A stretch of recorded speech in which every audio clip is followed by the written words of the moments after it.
فرعون کو اس نے وہ خواب دیکھ لیا تھا کہ ایک ستارہ اٹھے گا اور پھر وہ گرے گا تو میری ساری سلطنت کو تباہ کر دے گا۔ نجومیوں سے اس نے پوچھ لیا، اس نے کہا کہ ایک بچہ پیدا ہوگا جو تیری سلطنت کو تباہ کرے گا۔ چاہیے تو یہ تھا کہ وہ توبہ کرتا، لیکن اس نے کیا کیا کہ اس نے بچوں کو قتل کرانا شروع کیا۔ یذبحون ابناءکم، ذبح کرا دیتا تھا تمہارے بیٹوں، اور بچیوں کو وہ زندہ رکھتا تھا۔ تو حضرت موسیٰ جب پیدا ہوئے تو ان کی والدہ نے پتہ کیا کیا، ان کو ایک صندوق میں بند کر کے دریا میں بہا دیا۔ اب دریا میں بہتے جا رہے ہیں تو ماں تھی تو پریشان بھی ہو گئی، ان کی ہمشیرہ کو کہنے لگی ذرا دھیان رکھنا کدھر جاتے ہیں۔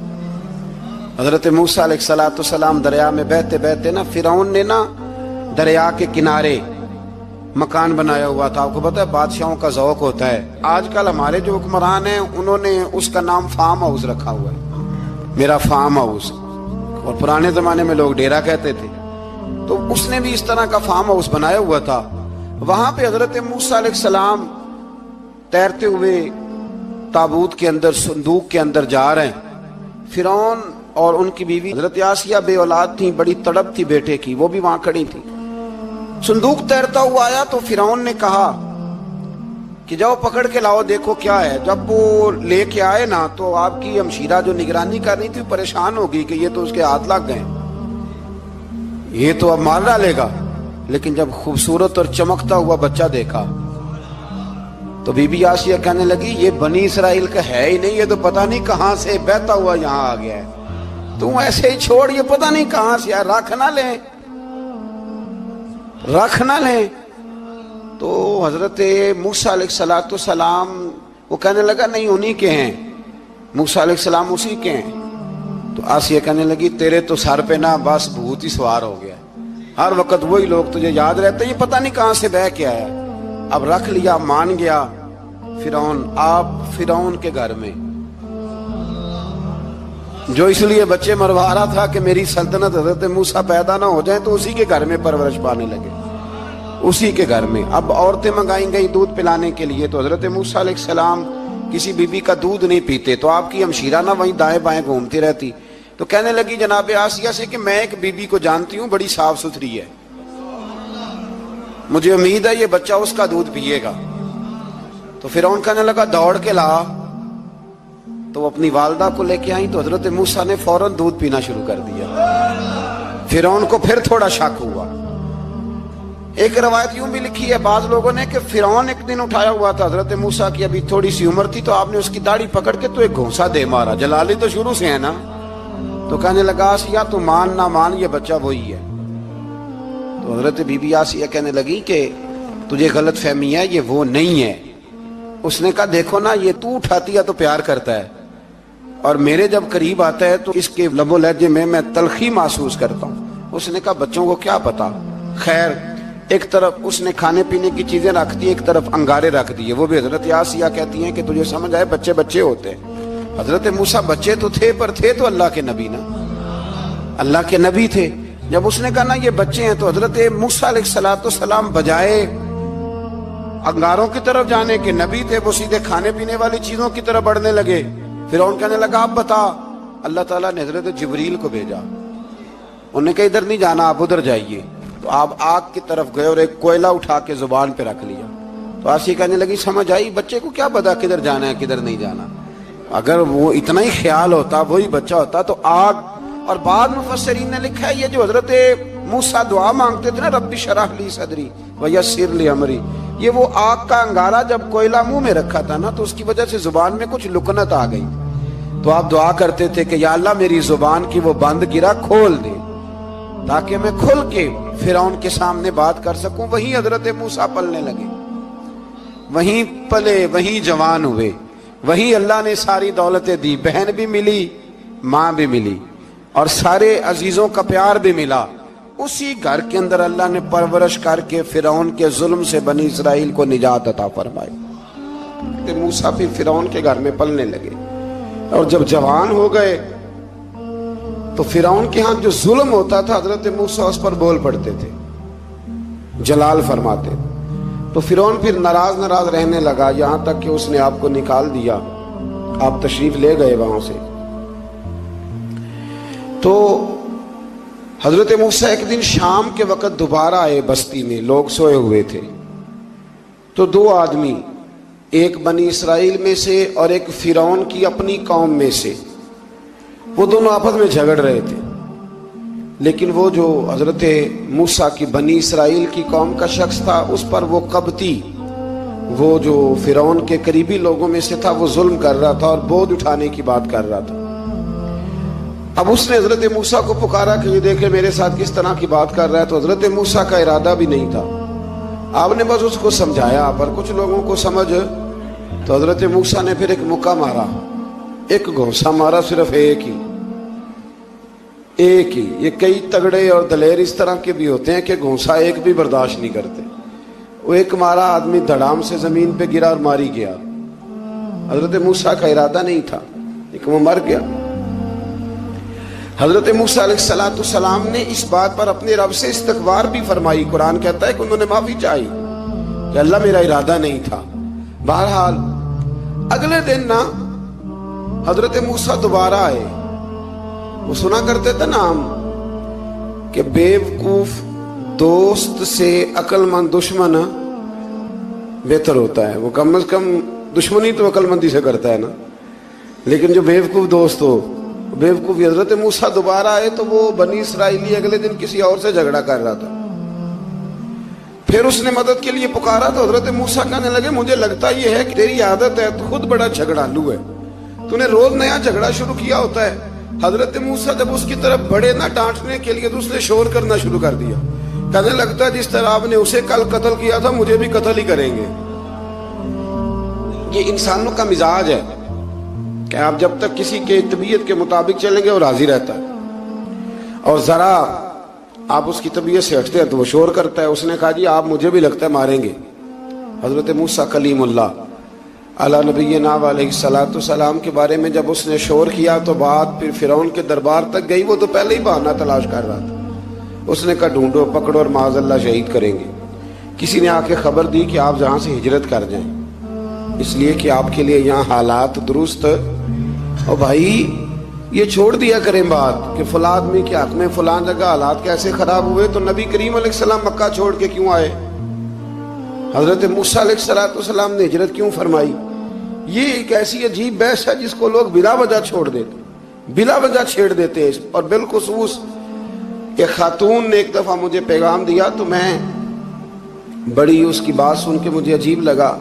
وہ کہنے لگی کہ دوسری جگہ میری شادی ہوئی ہے، مجھے طلاق ہو گئی تھی، تو مجھے ایک تانا روز سننے کو ملتا ہے تو اتنی اچھی ہوتی تو وہاں نہ رہ لیتی. تو بھئی یہ کوئی تانے والی بات ہے؟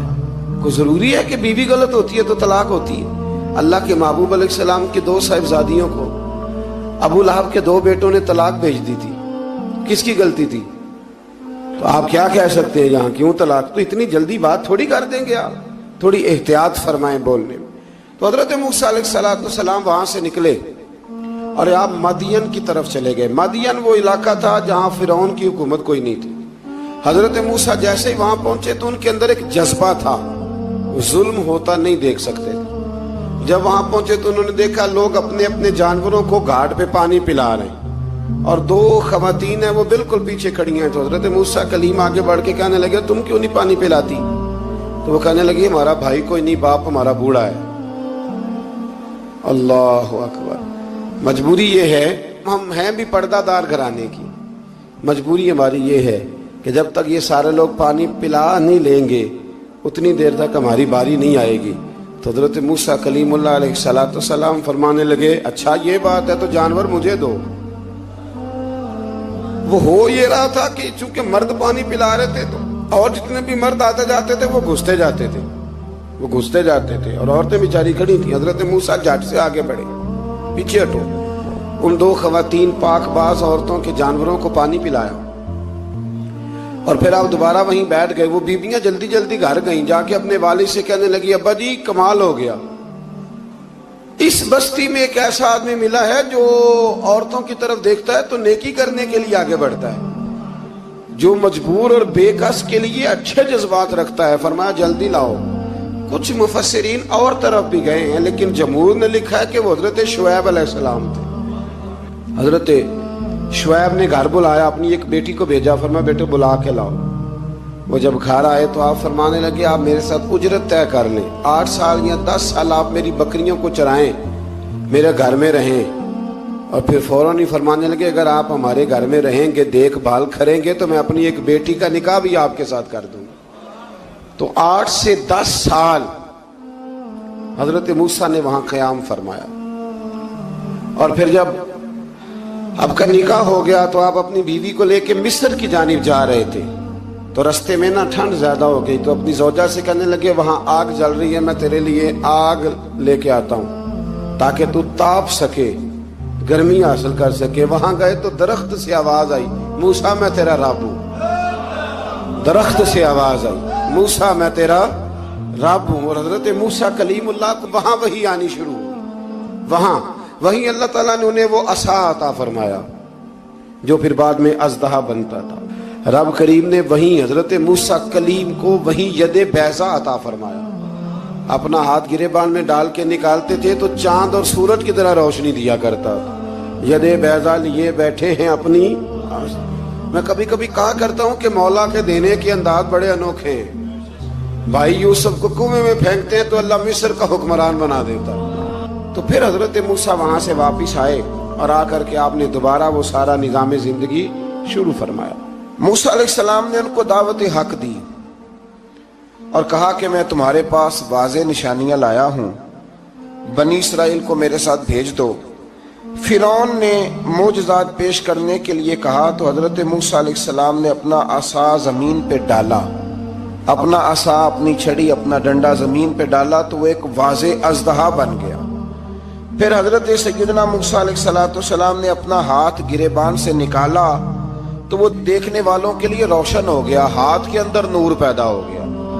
ید بیضا لیے بیٹھے ہیں اپنی آستینوں میں۔ فرعون کے سرداروں نے حق کو قبول کرنے کی بجائے اسے جادو قرار دے دیا اور کہا کہ یہ تمہیں اپنے ملک سے نکالنا چاہتا ہے۔ انہوں نے کہا اس معاملے کو ذرا ڈھیل دو اور جادوگروں کو جمع کرو۔ جادوگر آئے، انہوں نے فرعون سے کہا کہ ہم حضرت موسیٰ کے مقابلے میں جادو تو دکھائیں گے معاذ اللہ، لیکن اگر ہم غالب آ گئے تو پھر ہمارا انعام کیا ہوگا؟ سودا پہلے طے کر رہے ہیں، کیا انعام ملے گا؟ اس نے کہا کہ اگر تم غالب آ گئے تو میں تمہیں اپنا قریبی بنا لوں گا۔ بادشاہوں کا قریبی ہونا بھی تو بڑی بات ہے نا، لوگ بڑے پاپڑ بیلتے ہیں قریبی ہونے کے لیے، اور یہ جو قریبی ہوتے ہیں نا، بالخصوص جو بادشاہوں کے قریبی ہوتے ہیں، بادشاہوں کی تباہی کا سبب بھی یہی لوگ ہی بنتے ہیں۔ یہ ان کو روز خبر دیتے ہیں کہ سب اچھا ہے، سب اچھا ہے، اور دنیا کے زیادہ تر حکمران انہی لوگوں کی وجہ سے تباہ ہوتے ہیں چونکہ ان کا خود عوام سے رابطہ نہیں رہتا۔ اگر وہ خود عوام کے ساتھ ڈائریکٹ رابطہ کریں تو شاید انہیں اچھی اور صاف ستھری چیزیں سمجھنے کو مل جائیں۔ خیر، جادوگروں نے جب کہا ہمیں کیا لوگے تو اس نے کہا تمہیں قریبی بنا لوں گا۔ جادوگروں نے موسیٰ علیہ السلام سے کہا کہ آپ پہل کریں گے یا ہم پہل کریں؟ تو موسیٰ علیہ السلام نے کہا تم پہل کرو۔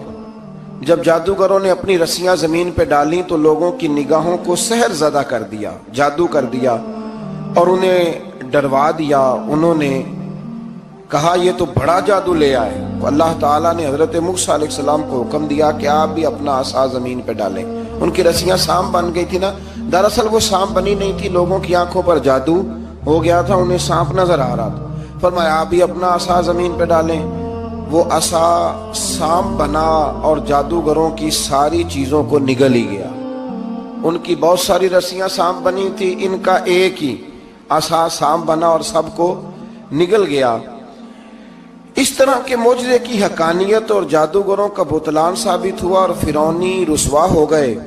جادوگر سجدے میں گر گئے اور اللہ پر ایمان لے آئے۔ فرعون نے انہیں دھمکی دی کہ تم میری اجازت کے بغیر ایمان لے آئے ہو، میں تمہارے ہاتھ اور پاؤں مخالف سمت سے کاٹ دوں گا، یعنی الٹا ہاتھ کاٹ دوں گا، سیدھا پیر کاٹ دوں گا، میری بغیر اجازت ایمان لے آئے ہو، اور تمہیں سولی پہ بھی چڑھوا دوں گا۔